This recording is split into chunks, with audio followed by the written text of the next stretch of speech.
Hello everyone, it's me, Key of W, here playing Neyyah, a somewhat brand new game from Defy Reality Entertainment. Basically a solo project by a developer by the name of Aaron Guinair. It took about 7 years to make this, a huge labor of love, an homage to the 90s point-and-click adventure games, in particular the Myst series, and in double particular, the second game in that series, Riven. I don't know, I played this game and really saw Riven in it in a lot of good ways. I was very excited for it. I've been following along with the development for many years. It finally came out last year, and I started playing it. I was actually streaming it back when I was deluded enough to think I would get back into streaming. And then life happened, and I put it off, and I eventually got back to the game this year and decided to record a playthrough. This is a 100% a sort of let's play slash walkthrough. I'll be going through all of the game, including all the lore, and this is a very lore-heavy game. So if that's not your cup of tea, well, this might not be the game for you. But if you just want puzzle solutions, I'll try to make sure that heavy lore dumps are in their own separate videos, so you can just skip those. We'll see. I'll see how the flow goes as I play. I think we can jump right in and explain things as we go. Okay, the first thing we're going to do is choose the journey mode. It's basically saying, like, how many hints you want. Guided by the Ancients is going to give you a pop-up every time. Basically, you know, look your head one side to the other. There's 47 pop-ups. You just saw this. You just saw that. You just saw that. In my experience, it didn't really matter which mode we pick because you actually get the same hints in your journey tools, which we'll see in just a moment. It's just a matter of do you want the game to tell you about them or not. In this mode, it will. In this mode, it won't. You just get to play the game, and then if you want hints, you can check your book at any time. And this is somewhere in the middle. So my recommendation is this. This is what we'll be playing with. Trust me, I will yap enough to cover all sorts of hints. Let's begin.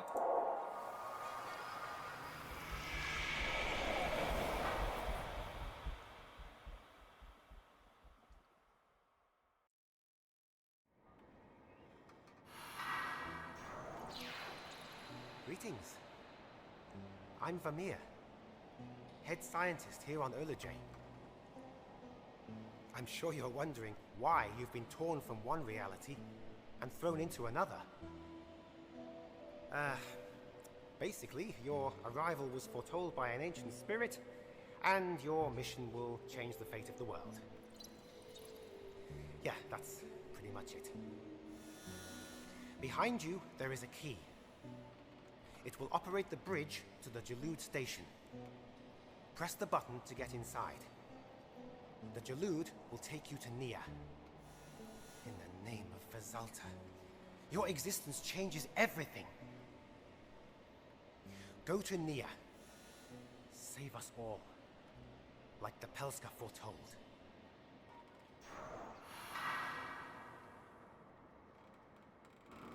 And we're off. So yeah, very 90s point-and-click adventure, including the FMV, the green-screened actors popping in to tell us stuff. That video, strangely enough, doesn't really help us out. We've just been transported here. We're not in Neyyah yet. We're going to go to Neyyah. We're in a place called Olajay, and we've been taken here by some kind of force we don't understand because we're special for some reason we don't know, and we need to save the world. You know, your standard stuff.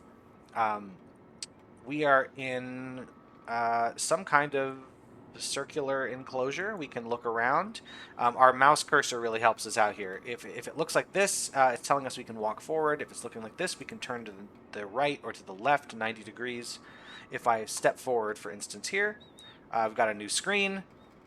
We can zoom in on something here, and then this whatever cursor thing, there's a word for it. It's telling us we need an inventory item. We don't have any inventory items yet, so we're not going to worry about that right this second. And then we can zoom out. So we got a lot of different looks. If it's just a gray circle, it means nothing here. We can also turn around 180 degrees, so just completely around. So there's a few looks we can do here. If we get close to something like this, this down arrow doesn't actually mean go down. The game doesn't let you kill yourself. This means you're going to go backwards, so we're going to back up a bit. We can also see something that says look up. Sometimes it'll say look down. This is basically we're going to stand in one spot and we're going to look up. Get a different camera view. So it's node-based. The idea being like you have a pre-rendered sort of 3D world. You basically put your camera in a few spots, take some pictures, and then those pictures become a slideshow, and we just go back and forth between slides. I don't know. I like that type of gameplay because I'm from the 90s. If you are used to more modern games, you might go, this seems a little weird. And it is, but it's charming. I like it. It also means the graphics can be really high quality. Like, this stuff looks really, really nice because it's all pre-rendered. The game doesn't have to do it on the fly. So down here, we can look at what looks like some kind of slate or screen. And it is, in fact, a computer screen. Now, every time we go into a computer screen in this game, and we're going to do it about 17,000 times, it's going to play a little animation before we can do anything. And then when we leave the computer screen, it'll play another animation. We're going to watch those animations now, and then I'm going to skip them every single time after because I get tired of them very quickly. So this is what it's like to get into a computer. And this says the time and the portal activity. 1 hour ago, the portal was activated. Sensor detected. Connecting Orion to system. Successful connection. Then less than an hour ago, searching for target. Target successfully located. Initiating teleportation. Teleportation in progress.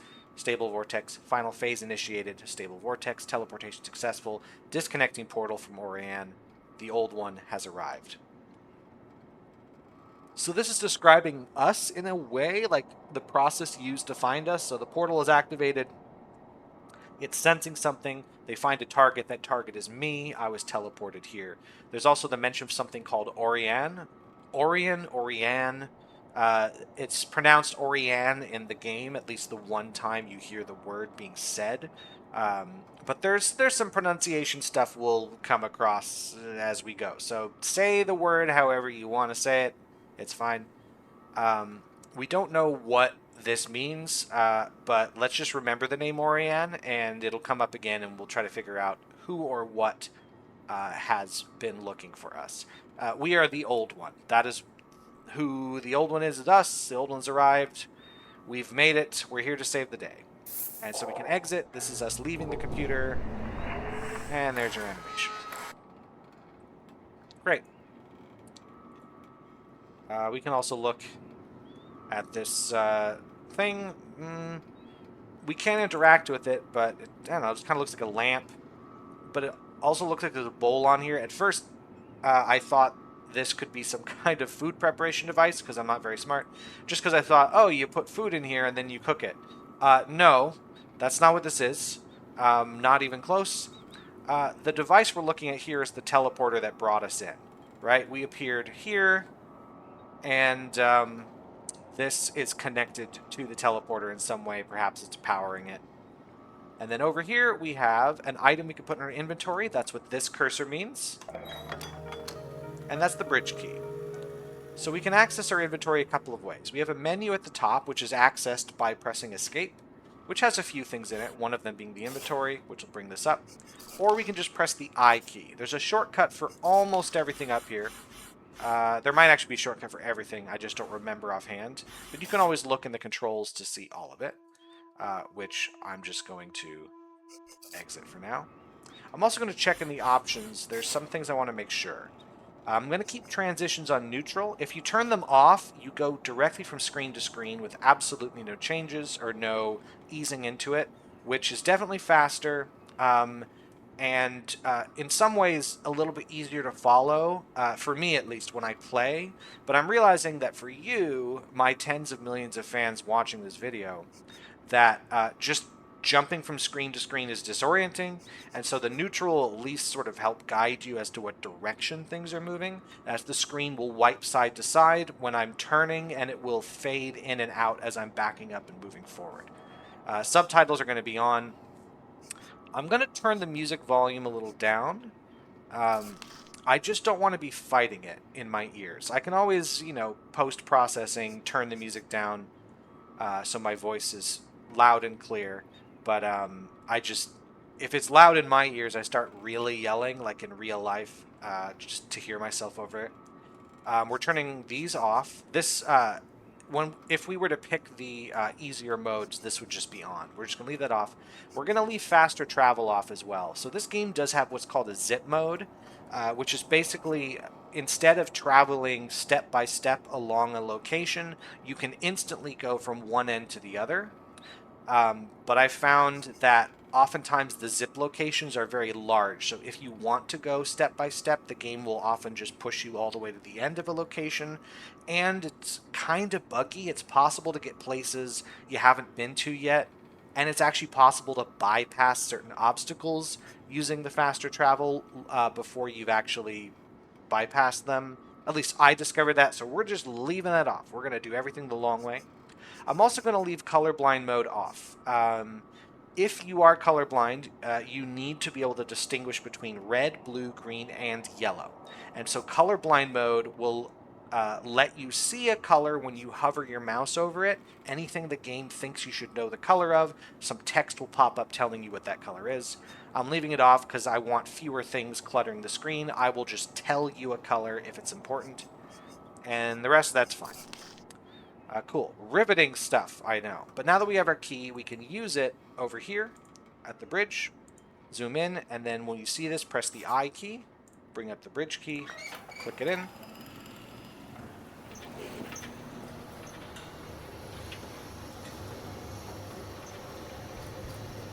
And there we are. And here we have a button. A lot of buttons look like this. These gold things. If our cursor turns from gray to blue with the crosshair on it, that means it's a thing you can interact with. We can also press the space bar. What I'm doing here, it highlights interactables. Now this is not a foolproof method to finding interactables in the game. There are a few places where there are some things you can click on that the spacebar won't show you. Oftentimes if it's like a zoom in location. And so there are some tricky moments where it feels like a bit of a pixel hunt and the spacebar won't help you. But generally you can use this to find objects that are interactable. I highly recommend that.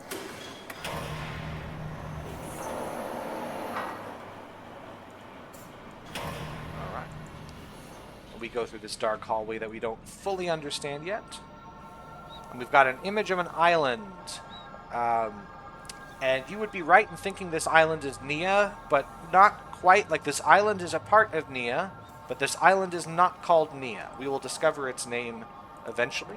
And we have a sort of bathysphere looking device here that we're going to crawl into, because as I learned growing up, if you see a strange device that looks like it could lock you inside, make sure to get right in that thing. We've got a lever in the center and some buttons on the side. The lever here does nothing. The buttons on the side, well, this left one won't do anything, but the right one will at least rotate us.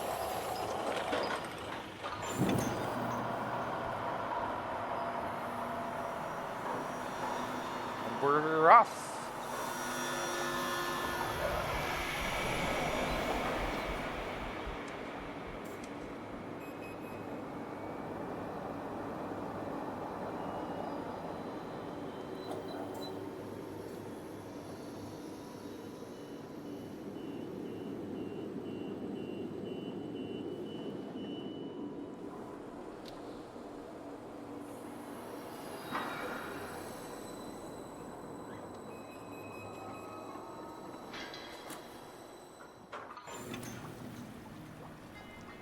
Here we are in Neyyah.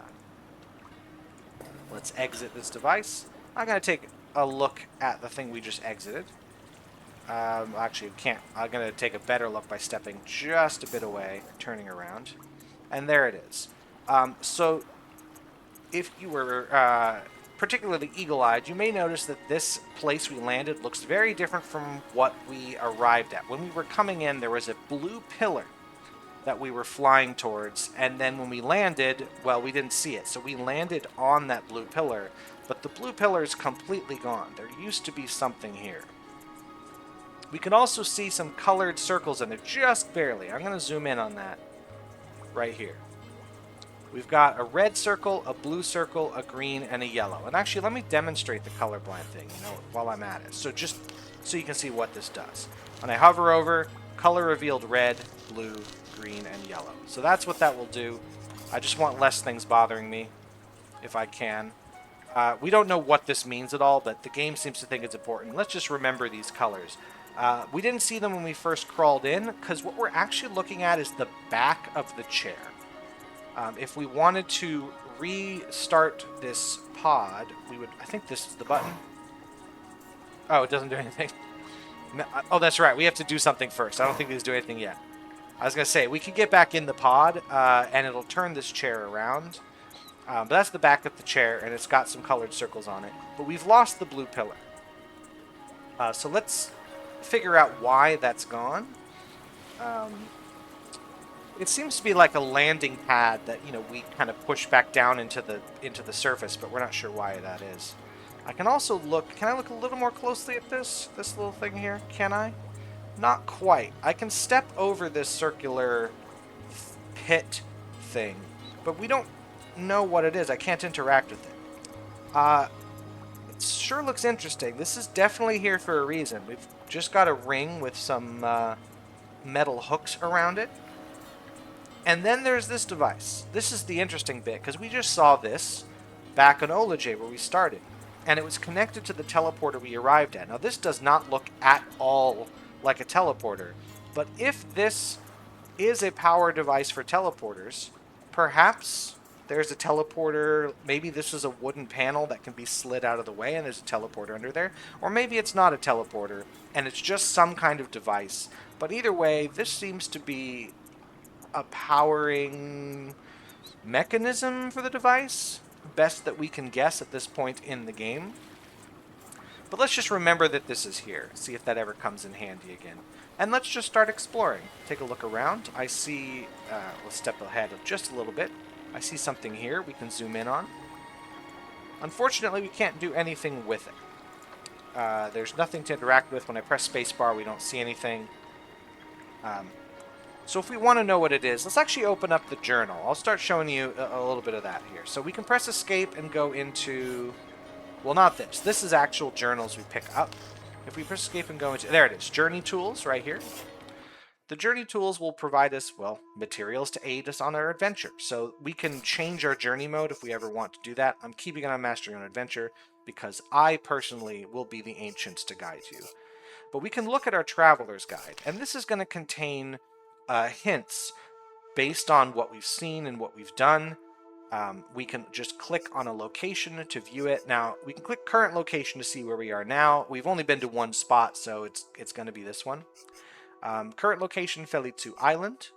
And there's Felitu Island with zones in parentheses, which means when we click this, there's multiple zones apparently, but we're only privy to the one zone we've been to called the Gafunkia Zone.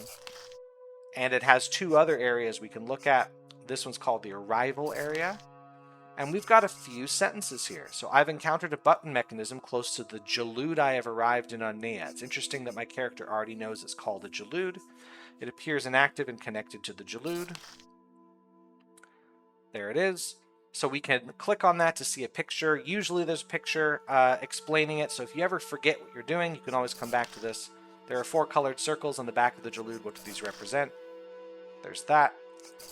And there is a small ball-like contraption set upon a pole facing another machine opposite. It's beeping and appears non-interactive, but what purpose might it serve? So the other part is it's facing another machine opposite. So there's important details like that that are easy to miss. Like, we've seen this, but the fact that this hint is telling us that it's facing another machine tells us that it's connected in some way to the thing that's behind us right now.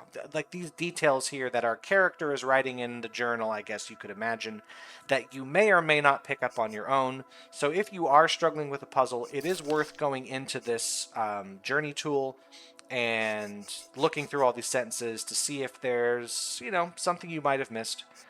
I'm going to not be using that so much because we'll just solve the puzzles on our own.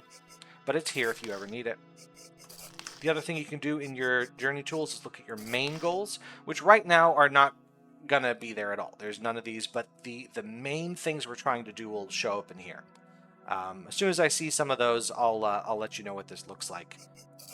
We can also look at maps, but not from this directly. We can go to the Traveler's Guide and press View Map if we like. to view the map of the area that we're in.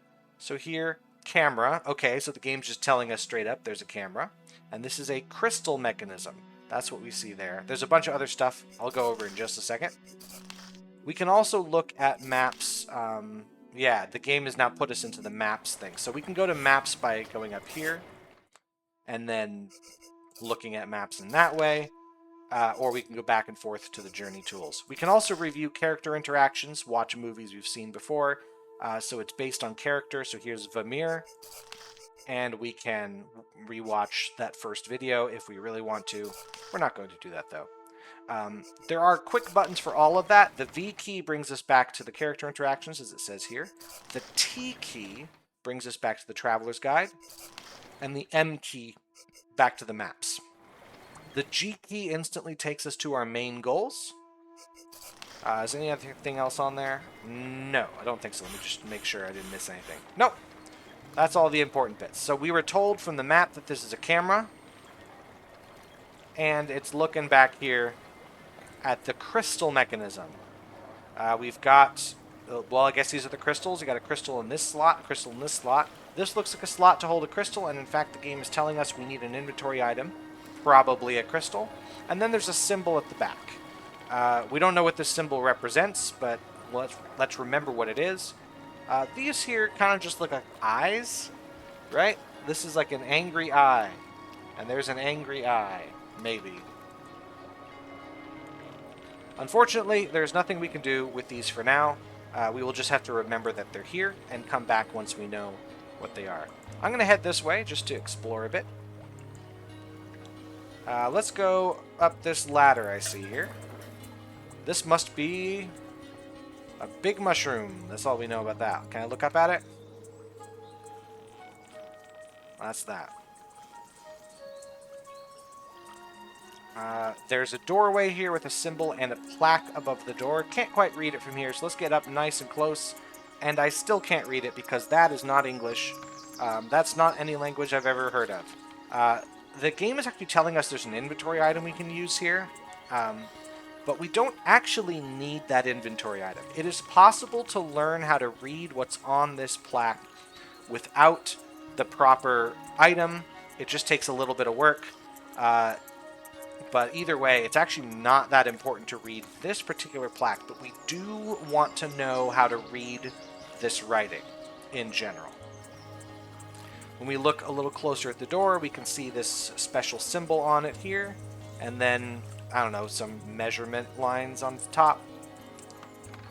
I can't open it directly. Now, if I back up here, there's actually a lever. It's pretty easy to miss unless you press the space bar. And it does nothing, so I guess that doesn't matter. Although there is a pipe coming out of here, and we could follow this pipe a bit. That's the pipe. It's going all the way back, all the way out, and around to the left. Now, I'm not going to follow it quite yet, but I'll keep in mind there's a pipe connected there. There's a path this way. We can't go off this path. We can go up, and I see like an eyeball. And I get a vision of something. Here's a vision of a very interesting looking tower. But that's it. I can't do anything about it. There's a staircase leading to it, so it's almost like I need to walk into it. Now, if you're already yelling at your screen, that's a portal, you dumbass. I know that. I'm just trying to explain what we're looking at first and how it works. It's also interesting to see. Let's see if I back up one space if I get a better look at this. Probably not. Kind of. You see the circular portal and then the poles on either side, which look kind of like the symbol on the crystal mechanism. If we look at our map, here, let's just press M for that. Look at our map here. It actually just tells us this is a portal. That's where we walked to. We walked around this way. There's a portal here. If we could open this door over here, we'd enter the Balulba pools. Which don't seem to directly go anywhere else.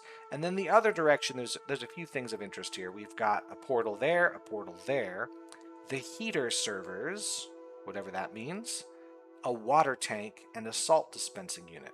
So let's head this way on this side and see what we can find.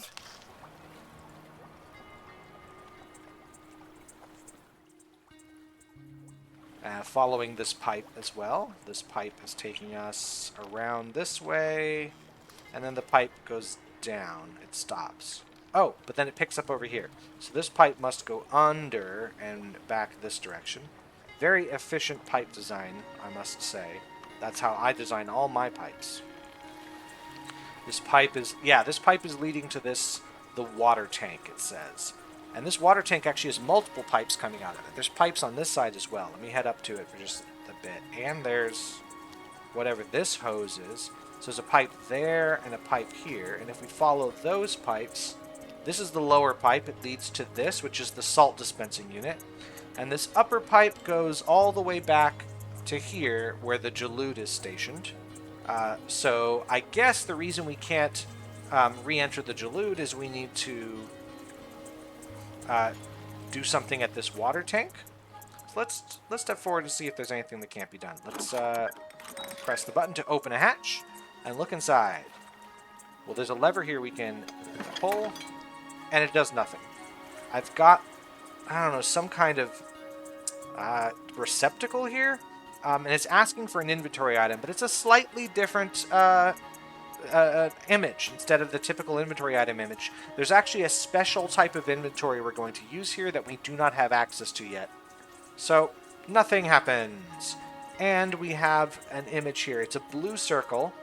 It's not the most important that you can actually tell what color this is, because there are alternate ways of knowing the color of this without actually being able to see it. There's a triangle here. It looks like 4 squares stacked up one on the other, and the third square from the bottom is colored in. And then you have a circle with a line going straight up and down.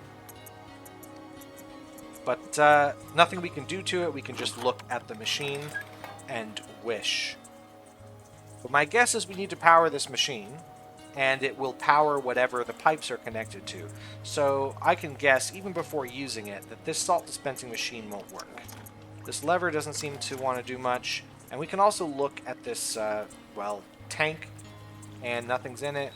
We can turn this lever. It doesn't seem to do anything. And it doesn't help here. Nothing at all. So this is just a place that needs to be powered up. Yet another way this game is an homage to Myst games, because the way you start every Myst game is turn the power on. That's the first puzzle. So one place left to go, and this is toward the heater servers on our map. I climb up and then down. There's also this interesting device here. Can I look at it? Can I look at it? Maybe I can look at it from here. Yes. Yep. So a crane with something mounted on it. We can't really see what this is, or know what it is, and the map doesn't give it away. I don't think any of the hints in our book give it away, but we'll learn what this is eventually. Alright, let's head down into the heater servers and see what these are about. I saw something over here. Yep, there's some kind of podium with a box on it, I guess. It's got some blue-green, some like very dark sea green color squares in this very strange arrangement. They're very dark, and there's a red light here. We can't interact with it, so once again we can just make a note of something and move on. Looks like there's a lot of wires and pipes coming out of here on this heater server, and we can actually look at a lot of it. There's some kind of panel here with a circle and a dot in the center, and we can see one of the portals in the distance, which actually has a pipe coming out of it, rather than a stairway leading to it, which is interesting, which means I guess that there's some kind of power or fuel that's being pumped through a portal. I guess that's allowed in this universe. On this side, we've got another one of these panels, only this one doesn't have a full circle. This has a half circle. The letter C, basically, with the dot in the center. Going forward just a little more. There's the panel again, and one of these things we can look at. Some kind of... It looks like a wheel you could turn, but we can't actually turn this wheel. Not sure what it's here for. And it's got the semicircle, the C shape here with the dot. It doesn't have the full circle. And behind me is another one, and it's got the same C shape, which is odd. This matches the panel, but the other one doesn't. And we've got a big wire coming out here. Let's take a look at what those are connected to. So we got a panel box here. We've got two symbols on. This semicircle we've seen, and then there's a basically reversed semicircle with a dot. And these two wires that are different colors. This wire here is blue, and this wire is yellow. We can open the hatch and look inside, and we've got those semicircles as items we can pick up. It's a fuse. Let's take them. Let's just take everything that's not nailed down. Some levers, which do nothing. And then the word Trondi. We can pick a number here, but we don't know what numbers to use. My guess would be that we need to find out what number to input, and then when we pull the lever, something will happen. So we'll be on the lookout for those numbers before we come back here. So behind us should be another one of these boxes. We saw it on the way in. Yep, we have got the full circle symbol, and this one's a new semicircle, this time on the top. And there's a green wire and a red wire. So this is where the colorblind thing comes in handy if you have any sort of issue seeing color, because this green color is on the bluer side of green. And the blue wire here is on the greener side of blue, right? They're a little close to that cyan color, and so you might be mistaken in thinking this is supposed to be a green, or you might happen to think this kind of looks like blue to you. Like, it doesn't look like that to me, but if it looks like that to you, colorblind mode is going to be your friend. So inside we're going to find two more fuses in the shape of the circle symbols we saw before, and levers that do nothing when pulled. Alright, that's all we can do here. If we step forward, we should see some of the same material here. Yeah, we've got another one. For some reason, these wheel devices all have this particular semicircle and nothing else. Whereas these panels do not. These panels have a unique semicircle or circle configuration on them. So let's just note what those circle symbols are, because at some point we should learn what they mean. And we should remember which one is which. Alright, so going up this ladder, we see this kind of looks like, well, it is the portal. If you look at your map here, it'll tell you, but it kind of looks like one. It just doesn't look like the portal that we saw before, right? This portal over here was smaller. It was kind of eyeball shaped, and it had a stairway leading up into it, whereas this portal, the one we're standing at now, it's just a full ring with nothing. It's got a big blue ring around it, and then there's another one here. And again, we got two poles on the side. This looks like the symbol from the crystal mechanism. And if we press this button, which is a very slow button, nothing happens at all. There's no power to this portal. There's that portal with the pipe again. And this pipe is leading directly to the heater servers. So either we need to power the heater servers by turning on something on the other side of the portal, or we power the heater servers and send something through the pipe. Or both. Why not both? Let's take a look at this panel I ignored here. It's got the symbol of the portal on it. And there's another computer. Neyyah Site 28. Loading console. And we have... oh! System data intercepted. New message received from Vamir. I wish I could speak more on the importance your arrival has on our world, but it's unsafe and time is running out. The best I could do was send you to Neyyah. It will provide you the safest route to the Jalud docking station where you must meet me. Enter the portal you have arrived at and find the lab. There is another Jalud transport pod there. Board it. The code to power the portal is located at signal interference, data recovery failed, message corrupted. Oh well. Guess we'll have to find the code some other way. So the portal's unpowered. We need a code to power it. And Vamir is asking us to meet him. Now, when he was talking to us at the beginning of the game, it was pretty obvious it was a hologram. But we don't know exactly where he is. He's just not here on Neyyah. So he's somewhere else, and for some reason he couldn't have us go directly from our location to him. Neyyah is apparently just the stopover on the way. So there's a Jalud somewhere else we gotta find. We need the color registration code, though, to open the teleporter. Registration should be visible at all times, etc., etc. We were advised to check the Jalud transport pod after landing has commenced. So we need a color code. 4 circles of decreasing size. Where have we seen that before? That's right. We can take a look in our... I'm just going to do this just to show you can do this. Pressing T in our journey tools, we could see... Well, now we have a lot of things here. But we could see that. So if you're ever wondering where's the solution to a puzzle and you forgot to write it down, there is a good chance that the solution just appears in your hint book. It's not guaranteed though, so you definitely want pen and paper. You want to write down what you see, you want to write down your own observations, because there are a few times where the hint guide will at least tell you what observation you need, but it will not tell you the exact combination. I'll just exit out of that. So we need red, blue, green, yellow. So click, we got blue, we don't want that. We got red, blue, green, and let's keep going until we get yellow. There we go. Portal activated with the destination of Galorfiak Mines.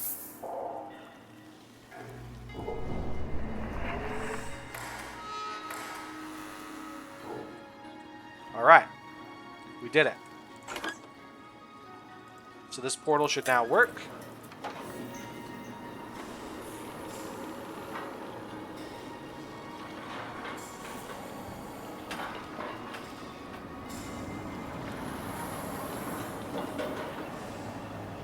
Here we go. And we made it to Galorfiak Mines. So that is the opening of the game. We've got our bearings, we know how all the mechanics work, that kind of stuff. Our goal now is to find the lab where Vamir's Jalud station is at. So we'll get a Jalud there, which will take us to wherever Vamir is. But I will save that for the next video, so I'll see you then. Thank you so much for watching. Have yourselves a good one. Goodbye.